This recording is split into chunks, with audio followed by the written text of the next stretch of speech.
Donc bonjour à tous, merci beaucoup pour l'accueil et merci également aux organisateurs de cet événement et aux partenaires de nous permettre de porter devant vous un projet qui nous tient énormément à cœur et que nous accompagnons depuis plusieurs années maintenant et qu'on va vous présenter à 3 voix.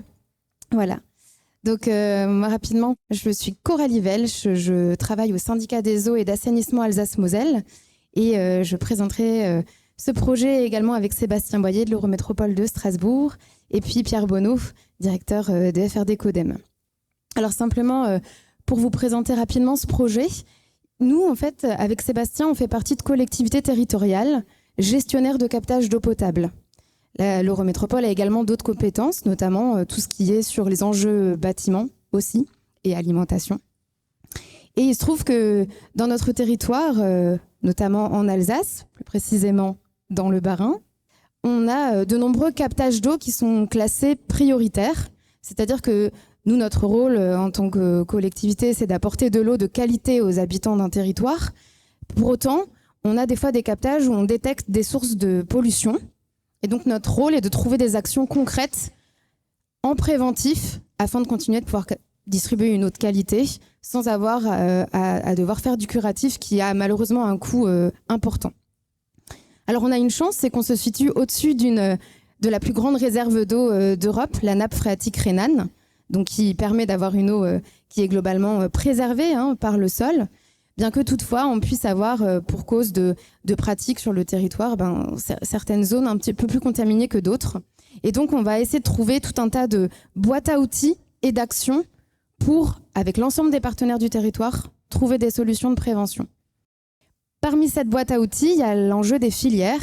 Ça a été cité tout à l'heure, les filières notamment bas niveau d'impact, donc des filières agricoles qui soient rentables pour les agriculteurs, ça c'est évident, c'est indispensable, mais qui nécessitent peu ou pas d'intrants.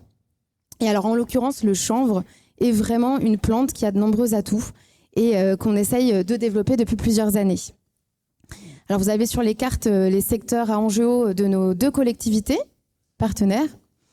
Et pour vous donner un chiffre, c'est 40 000 hectares de surface agricole utile qu'il faut préserver. Et donc, pour vous donner également un autre élément de contexte important, il se trouve que sur notre territoire, on est plutôt en présence d'une plaine céréalière. On a quelques éleveurs, quelques viticulteurs aussi, mais la présence de nombreuses surfaces céréalières plutôt en conventionnel, notamment maïs, blé ou betterave. Et malheureusement, il y a recours à des usages d'herbicides qu'on peut retrouver à l'état de trace dans nos captages d'eau. Donc voilà pourquoi le chanvre, qui lui n'a pas besoin de produits phytosanitaires, est un candidat très intéressant parmi toutes les BNI qu'on essaye de soutenir. Alors le chanvre en Alsace, comme un peu partout sur le territoire français, il y en avait par le passé. On n'a rien inventé entre guillemets. Malheureusement, après les années 1900, la filière s'est un petit peu tarie, j'allais dire. Et le chanvre a presque disparu sur le territoire. Il y a eu à un moment donné les chanvriers de l'Est qui ont essayé de reprendre un petit peu une filière vers les années 2008, mais malheureusement elle n'a pas perduré.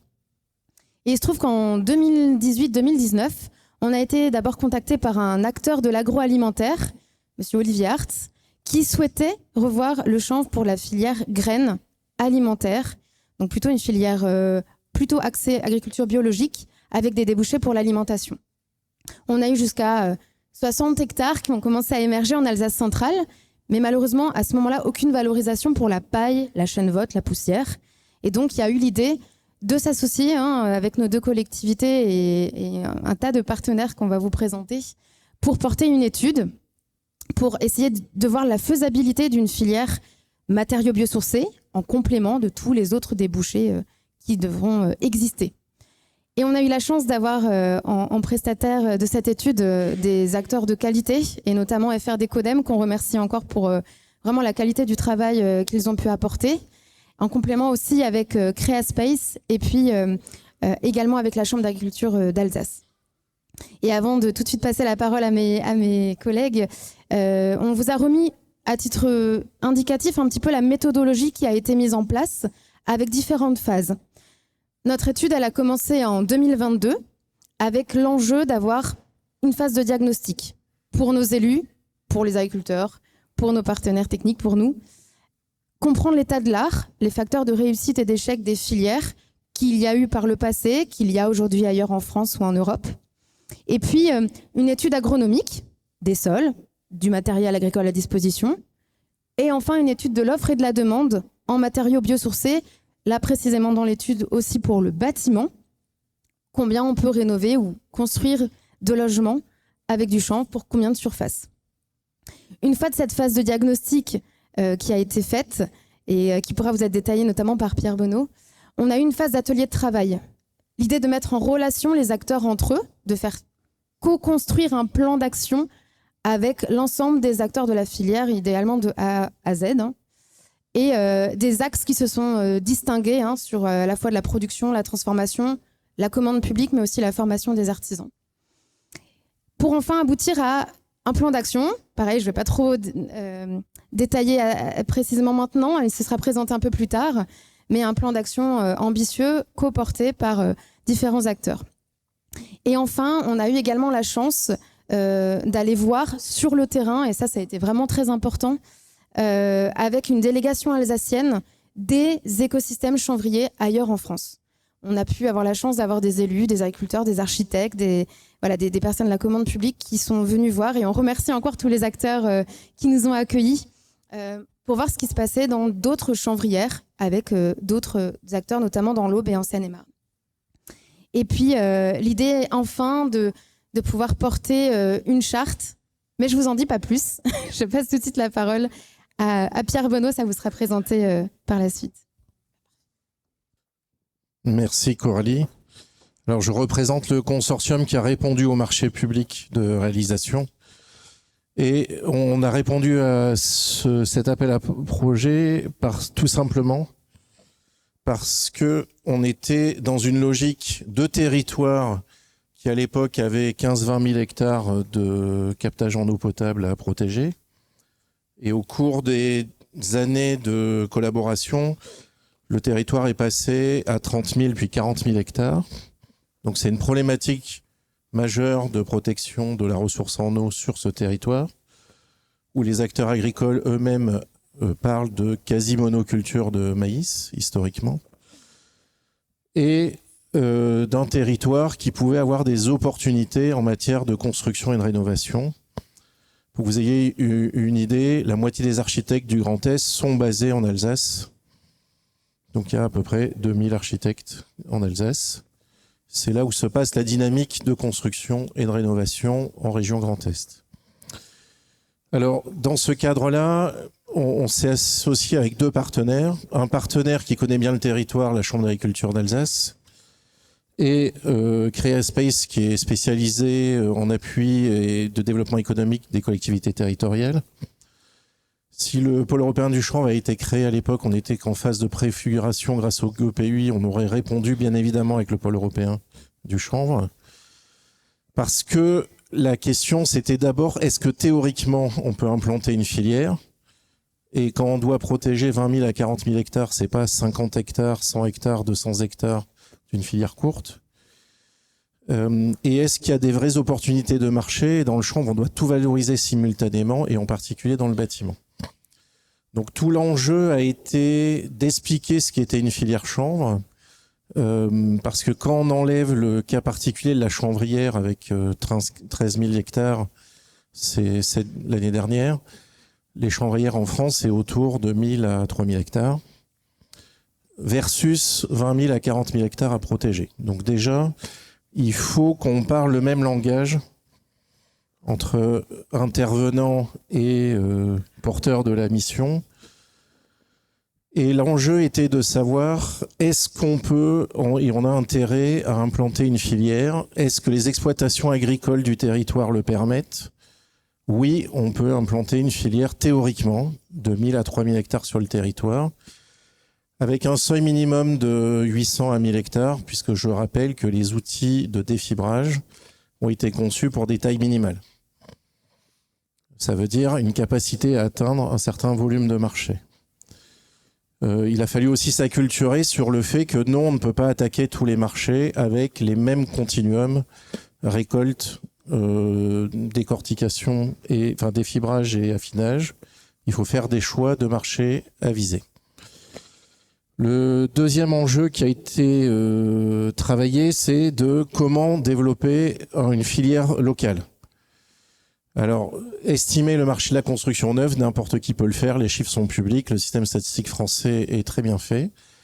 Estimer la rénovation, il y a très peu de méthodes, très peu de données, et ça demande des enquêtes de terrain. Donc on a éprouvé une méthode d'analyse de marché sur le neuf et la rénovation, qui a été validée sur ce territoire par les acteurs. Et oui, ça veut dire qu'il faut qu'on dynamise le marché. Et on n'a rien inventé dans cette approche. On a un de nos partenaires clés dans la salle au travers du CD2E.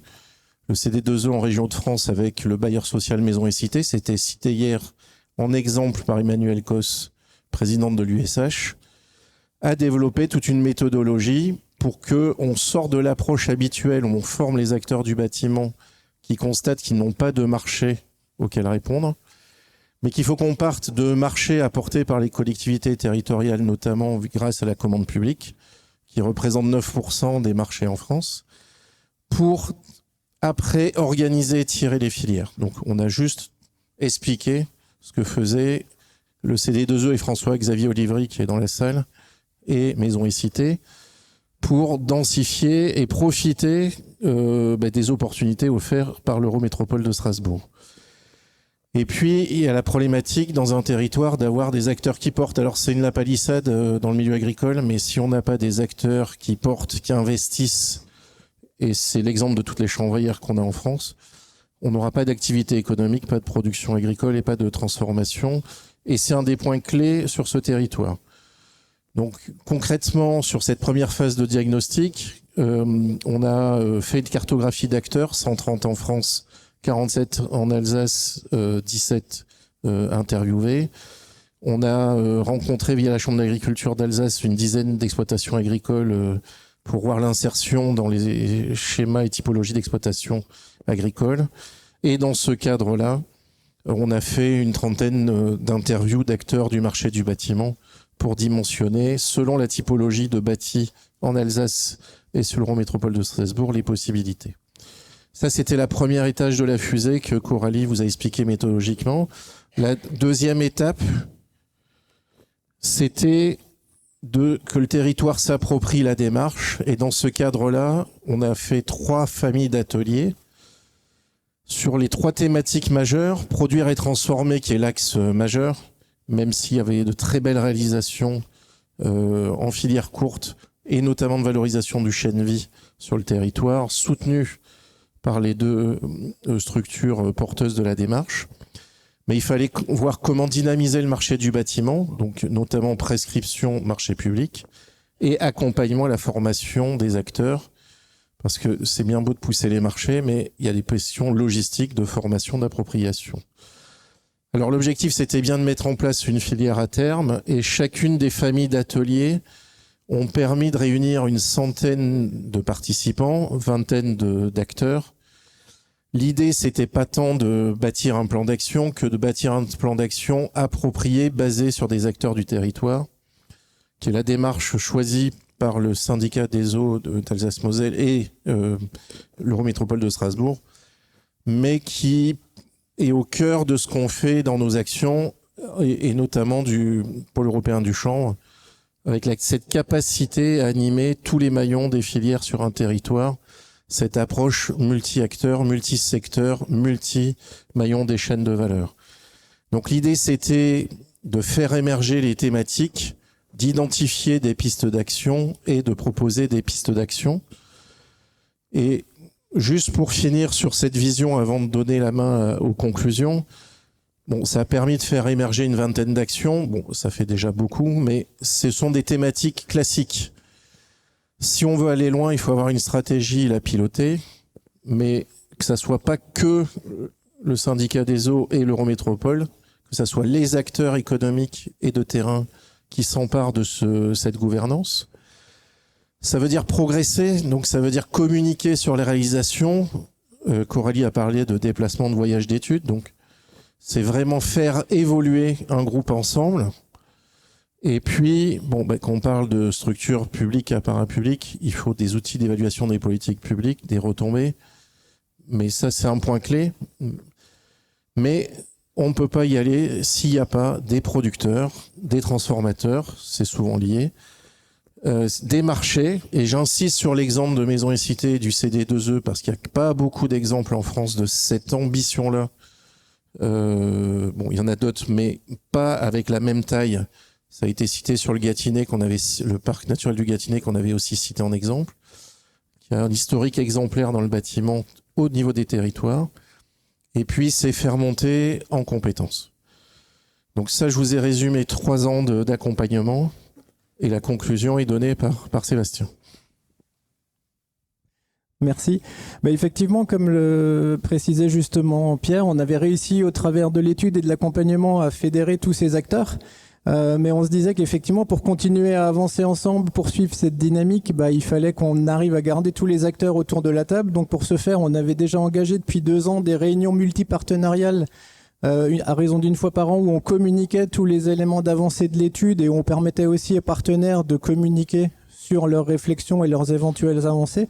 Et pour formaliser tout ça, on a proposé à tous ces partenaires-là qui étaient engagés de s'inscrire dans une charte multipartenariale d'engagement où chacun, de la production jusqu'à la formation, mettait un peu en avant sa conviction à nous accompagner dans le développement de cette filière au niveau territorial. Et donc là, vous avez à l'écran tous les partenaires qui sont signataires de cette charge d'engagement, qui est absolument pas contraignante, mais qui témoigne de la volonté de ces acteurs de terrain à nous accompagner. Très rapidement, ça c'est ce qu'on avait fait pour nos élus sur les forces, les faiblesses. Alors on va pas tout détailler, juste sur les forces. Non, parce que sinon on va y passer l'après-midi. Non, sur les forces, on le dit depuis 2 jours et pour nous on l'a constaté clairement sur le terrain. La dynamique de la filière à tous les niveaux, de tous les partenaires et notamment avec le soutien du PSE Chanvre, le dynamisme des acteurs qui nous accompagnent. Donc ça c'était le super point positif fort et qui continue à nous porter. Et le point de vigilance, on l'a dit, c'est qu'on est dans une région céréalière avec une culture forte et que la diversification agricole n'est pas forcément encore ancrée dans les mentalités. Donc effectivement, on le rappelait aussi, il y a un enjeu fort d'acculturation, de communication. Donc nous, on a, au travers des visites, on l'a rappelé, essayé de sensibiliser nos élus, nos partenaires, notamment les partenaires agricoles qui sont un peu réticents, les partenaires de la construction qui peuvent être un peu réticents. Pour ce faire, on a monté de façon in extremis en 2025 une toute petite expérimentation de 1 hectare. Mais là aussi, l'idée, c'était même pas forcément de récolter, c'était simplement de montrer qu'on continuait dans la dynamique, qu'il se passait quelque chose sur le territoire, qu'on pouvait essayer d'avancer et de montrer que dans la poursuite de l'étude, qui était un peu très théorique et qui s'est concrétisée par des actions très pratiques de visite, donc on voulait continuer, on a mis en place l'expérimentation. Et on travaille aussi dès qu'on peut avec des sollicitations de partenaires, notamment aussi une collègue de l'Eurométropole qui est plus en lien avec le domaine de la construction, de l'architecture, pour communiquer dès qu'on peut dans le domaine de la construction. Là, en l'occurrence, puisque c'était un peu notre donnée d'entrée, pour faire connaître la démarche et pour faire connaître les produits et pour faire connaître le chanvre. Donc où on en est aujourd'hui, on a des beaux résultats, mais maintenant il faut arriver à concrétiser tout ça. Donc nous on a des enjeux internes plus sur l'organisation aussi de notre gouvernance pour pouvoir continuer à porter le sujet. Parce qu'aujourd'hui, vous l'avez compris, c'est des collectivités qui ont initié cette dynamique avec l'appui d'un certain nombre de partenaires, de financeurs. Mais in fine, pour nous, l'aboutissement, ce serait qu'effectivement, on arrive, et c'est pour ça qu'il y avait un petit carré avant sur la carte, à développer une chanvrière localement au niveau de l'Alsace. Et donc pour ce faire, on va commencer à travailler cette année sur une expérimentation à un peu plus grande échelle. On a eu la chance, notamment dans le prolongement de la visite, de pouvoir commencer à discuter avec Planète Chanvre et on va travailler dans le cadre d'un appel à manifestation d'intérêt avec Monsieur Barbier pour essayer de voir dans quelle mesure on pourrait mettre en place un premier partenariat pour développer les surfaces agricoles en Alsace, pour commencer à dynamiser la production, sachant que si effectivement après derrière on arrive à terme, on pourra travailler avec d'autres chanvrières et in fine avoir notre propre chanvrière. On a aussi eu la bonne surprise d'apprendre que l'entreprise Wallup Préfa avait un projet d'implantation dans le secteur du Bas-Rhin en partenariat avec une entreprise de construction locale qui s'appelle KS Construction et avec la participation également de la chanvrière. Donc là, on accompagne aussi ce projet, on les a accompagnés auprès de la Banque de Territoire. Au niveau du service du développement économique de l'Eurométropole, on les accompagne pour les démarches foncières. Donc on soutient aussi ces acteurs qui veulent s'engager au devant de nos projets. Voilà. Et pour conclure, parce que c'est effectivement aussi un peu, on le voit depuis 2 jours, l'enjeu de toute cette filière, on vous a remis à l'écran tous les partenaires qu'on a pu associer et qu'on a pu embarquer. Et effectivement, Pierre le rappelait, que ce soit du domaine de la production agricole jusqu'au domaine de la formation, parce qu'on l'a évoqué hier et nous, on l'a vécu concrètement sur le terrain. On a pu remarquer que les acteurs de la formation, et notamment on parlait hier même des architectes, il y avait encore aujourd'hui un gros déficit de connaissances. On a la chance d'avoir dans le Bas-Rhin l'ancien président de Construire en Chanvre qui est architecte, qui nous aide bien, qui nous a derrière mis en relation avec l'ordre des architectes. Donc on a aussi pu associer l'INSA, Envirobat, tous ces partenaires-là. Et on voit que c'est très important de l'amont à l'aval d'avoir tout le monde qui parle d'une même voix et qui va dans la même direction. Merci pour votre attention.